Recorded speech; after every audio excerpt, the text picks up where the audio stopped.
पाकिस्तान सेना ने पूरी पश्चिम मोर्चे पर लगातार आक्रामक गतिविधियां जारी रखी। उसमें यूकैप drones, long range weapons, loitering munitions और लड़ाकू विमानों का उपयोग कर भारतीय सैन्य ढांचे को निशाना बनाया। नियंत्रण रेखा पर भी ड्रोन घुसपैठ और भारी कैलिबर हथियारों से गोलाबारी की। अंतर्राष्ट्रीय सीमा और एलओसी पर श्रीनगर से नलिया तक 26 से अधिक स्थानों पर हवाई घुसपैठ के प्रयास किए गए। भारतीय सशस्त्र बलों ने अधिकांश खतरों को सफलतापूर्वक निष्क्रिय किया। फिर भी वायु सेना स्टेशनों पर उधमपुर, पठानकोट, आदमपुर और भुज बठिंडा स्टेशन, इन सब पर उपकरण व पर्सनल्स को हानि पहुंचाई। मैं ये भी बताना चाहती हूं कि पाकिस्तान ने हाई स्पीड मिसाइल सुबह 1:40 पर इस्तेमाल करके पंजाब के एयरबेस स्टेशन को दागने की कोशिश की। एक निंदनीय और अनप्रोफेशनल एक्ट के तहत पाकिस्तान ने श्रीनगर, अवंतीपुर और उधमपुर के वायु सेना अड्डों पर चिकित्सा केंद्र और स्कूल परिसर को निशाना भी बनाया, जिससे उसके द्वारा सिविल इंफ्रास्ट्रक्चर पर हमला करने की गैर जिम्मेदाराना प्रवृत्ति फिर उजागर हुई। पाकिस्तान द्वारा सैन्य ठिकानों को जानबूझकर निशाना बनाने के पश्चात भारतीय सशस्त्र बलों ने त्वरित व सुनियोजित जवाबी हमले किए। Technical installations, command and control centres, radar sites और हथियार भंडार को चुनकर निशाना बनाया गया। रफीकी, मुरीद, चकलाला, रहमियार खान, सुकूर और चुनिया स्थित पाक सैन्य ठिकानों पर एयर लॉन्च्ड सटीक हथियारों व लड़ाकू जेट से प्रहार किए गए। पसरूर स्थित रडार साइट और सियालकोट का एविएशन बेस भी प्रिसीजन एम्यूनिशन से टारगेट किए गए। इन कार्रवाइयों के दौरान भारत ने कम से कम कोलैटरल डैमेज की क्षति सुनिश्चित की। चिंता का विषय यह रहा कि पाकिस्तान ने लाहौर से उड़ान भरने वाले नागरिक विमानों की आड़ लेकर अंतर्राष्ट्रीय हवाई मार्गों का दुरुपयोग किया ताकि वह अपनी गतिविधियां छिपा सके।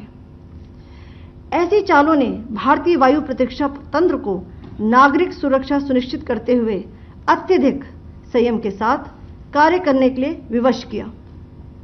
साथ ही साथ पाकिस्तान ने मिस इन्फॉर्मेशन का सहारा लेते हुए आदमपुर स्थित S-400 प्रणाली, सूरतगढ़ व सिरसा के हवाई अड्डों, नगरोटा के ब्रह्मोस बेस, देहरागिरी के तोपखाना पोजीशन तथा चंडीगढ़ के अग्रिम गोला बारूद डिपो को नष्ट करने के झूठे दावे सोशल मीडिया पर फैलाए।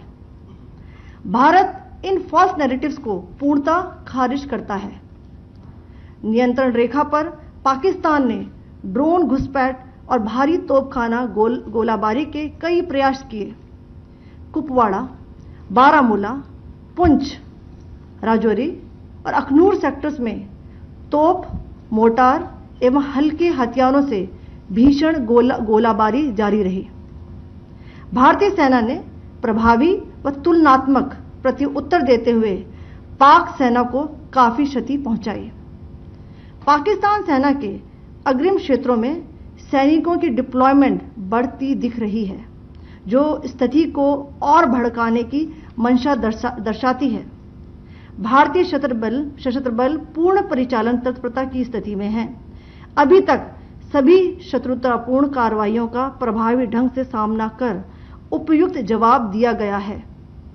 भारतीय सशस्त्र बल दोहराते हैं कि वे तनाव वृद्धि नहीं चाहते, बशर्ते पाकिस्तान भी ऐसा ही व्यवहार करे। आखिर में आपको कुछ वीडियो दिखाना चाहती हूं जहां पर इंडियन आर्मी के वेपन्स एलओसी पर पाक के एसेट्स को ध्वस्त करते नजर आ रहे हैं।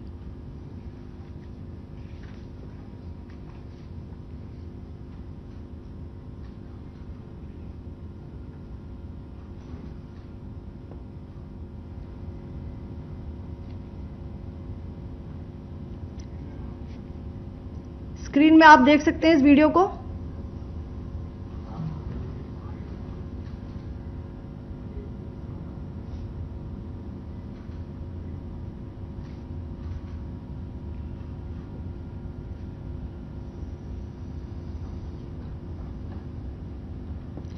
धन्यवाद। जय Hind. Pakistan military continued with its provocations, carrying out aggressive actions employing multiple threat vectors all along the western border. Pakistan employed UCAP, drones, long-range weapons, loitering munitions and fighter aircrafts to target civilian areas and military infrastructure. Pakistan military also resorted to air intrusions using drones and firing of heavy caliber weapons along the line of control. Along the international border and the line of controls, air intrusion and several harassment attacks were also attempted from Srinagar till Nalia at more than 26 locations. Indian Armed Forces successfully neutralized these threats and majority of the vectors. However, limited damage was sustained to equipment and personnel at Indian Air Force stations at Udhampur, Pathankot, Adampur and Bhuj. There were also several high-speed missile attacks noticed subsequently after 0140 hours in the night at several air bases in Punjab. In a deplorable cowardly act, targeting of civilian infrastructure also had taken place, where Pakistan attacked the Medicare Center and school premises at the air bases of Srinagar, Avantipur and Udhampur, yet again displaying irresponsible targeting of our civilian infrastructure. In a swift and calibrated response, Indian Armed Forces carried out precision attacks only on identified military targets. These included technical infrastructure, command and control centers, radar sites and weapon storage areas. Pakistan military targets at Rafiqi, Murid, Chaklala, Rahim Yar Khan, Sukur and Chunya were engaged using air-launched precision weapons from our fighter aircraft. Radar site at Pasroor and Sialkot Aviation Base were also targeted using precision munitions. While carrying out these responses, India ensured minimum collateral damage. Pakistan has also attempted to execute a continued malicious misinformation campaign with claims of destruction of Indian S-400 system at Adampur, destruction of airfields at Suratgarh and Sirsa, BrahMos base at Nagrota, RT gun positions at Dehrang Yari and Chandigarh forward ammunition depot, with heavy damages to other military stations being propagated on social media. India unequivocally rejects these false narratives being spread by Pakistan. Along the line of control also, Pakistan has attempted multiple air intrusions using drones and conducted shelling using heavy caliber RT guns, targeting civilian infrastructure and killing some civilians.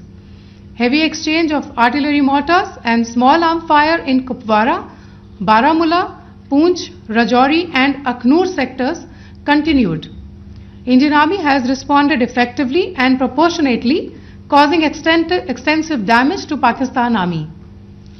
Pak military has been observed to be moving their troops into forward areas, indicating offensive intent to further escalate the situation. Indian Armed Forces remain in a high state of operational readiness. All hostile actions have been effectively countered and responded appropriately. Indian Armed Forces reiterate their commitment to non-escalation, provided it is reciprocated by the Pakistan military. At the end, I would also like to show you a few images of Air Force bases in the Punjab sector and Rajasthan sector, where it is mighty clear that we are debunking the Pakistani claims of causing destruction at these air bases. You can yourself see the normalcy in these Air Force stations. This is Sirsa, Suratgarh.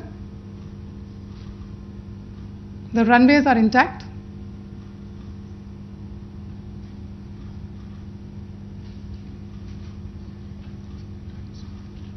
There are also time stamps, just notice, they are also time stamped.